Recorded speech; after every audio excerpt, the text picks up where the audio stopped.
Welcome to the podcast, Frankly Disturbing. This is Caroline Tucker. And this is Daniel Apau.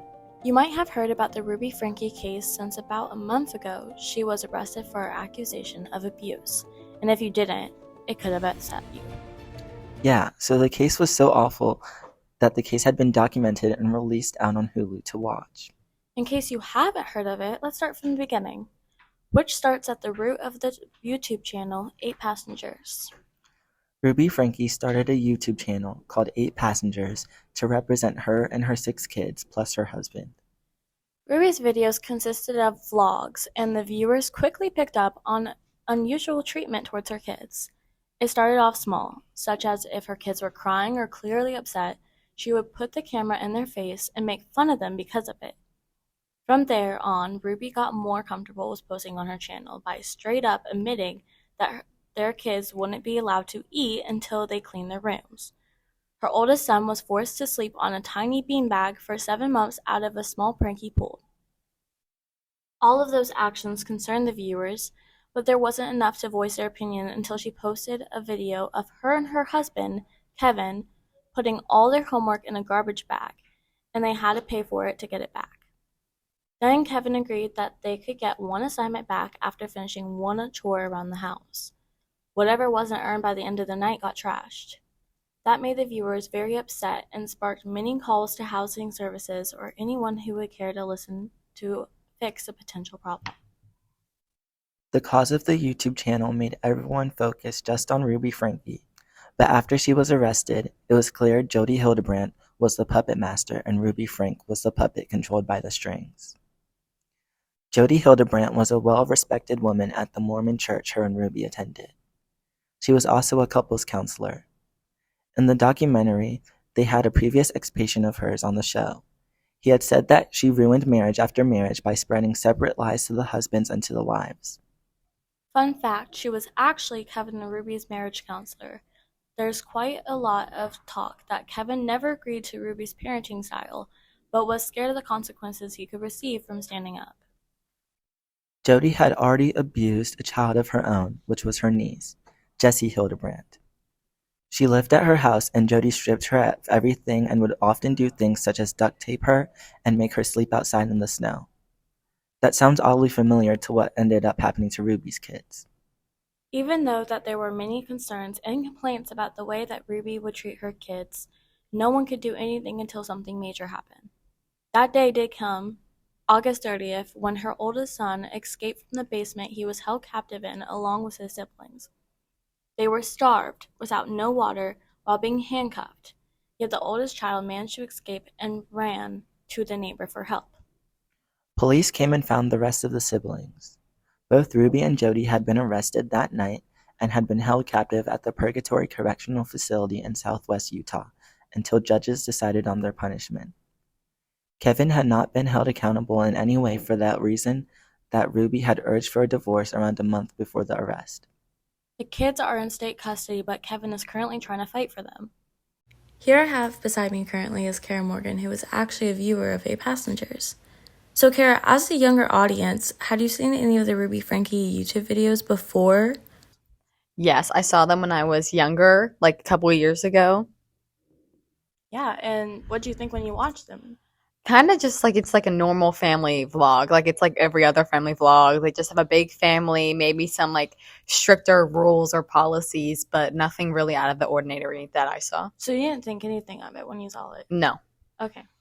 And how old were you?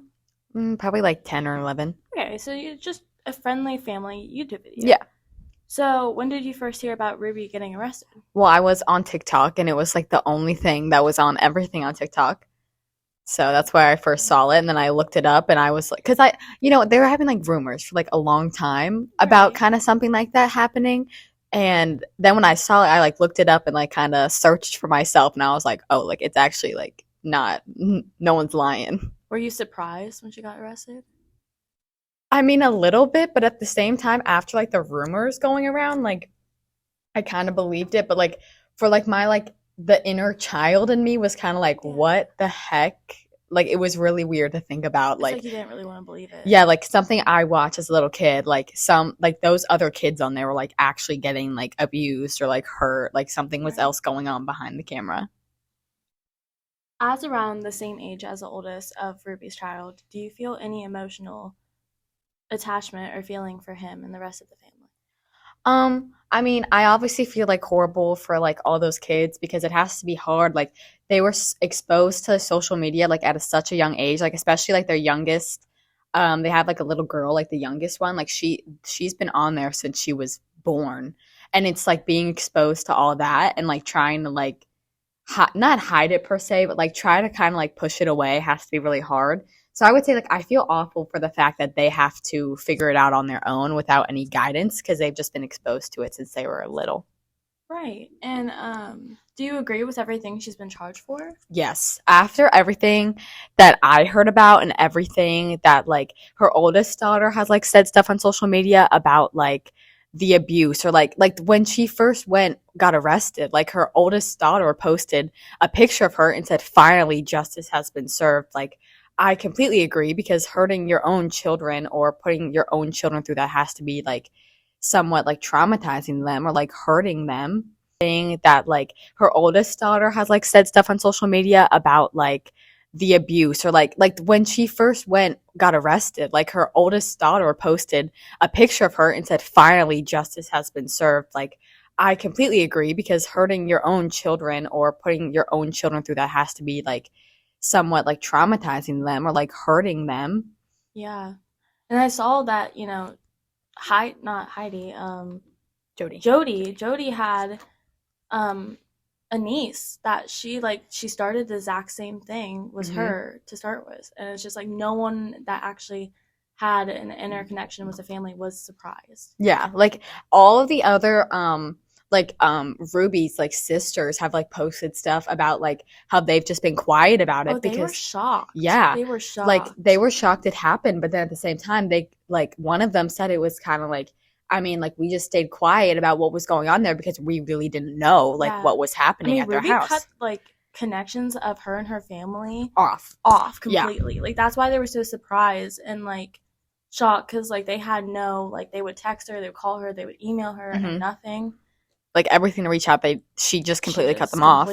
So it was kind of like they kept quiet about it instead of just like saying stuff on social media. And then when it happened, I know one of them like opened up about it and was like talking about like it was shocking and it was like so hard for her to think about like what was going on in their home and she didn't completely know what was happening.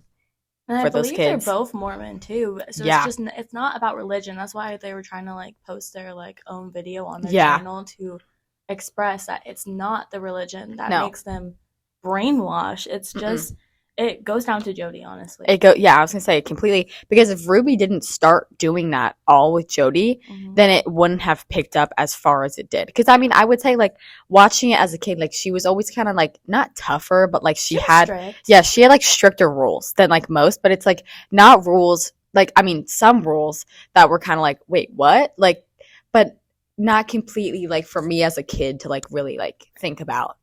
All right, great. That's all the questions I have left. So back to Daniel and I to finish off Frankly Disturbing. Jodie and Ruby haven't yet been charged or given a punishment, but a defense attorney on the show did indeed state that just for abusing a single child, that can cost the parents over 15 years in jail. Now times that by 6 and the years add up for a long ride in jail. To end Frankly Disturbing podcast, I believe it is safe to say that they both deserve to rot in jail.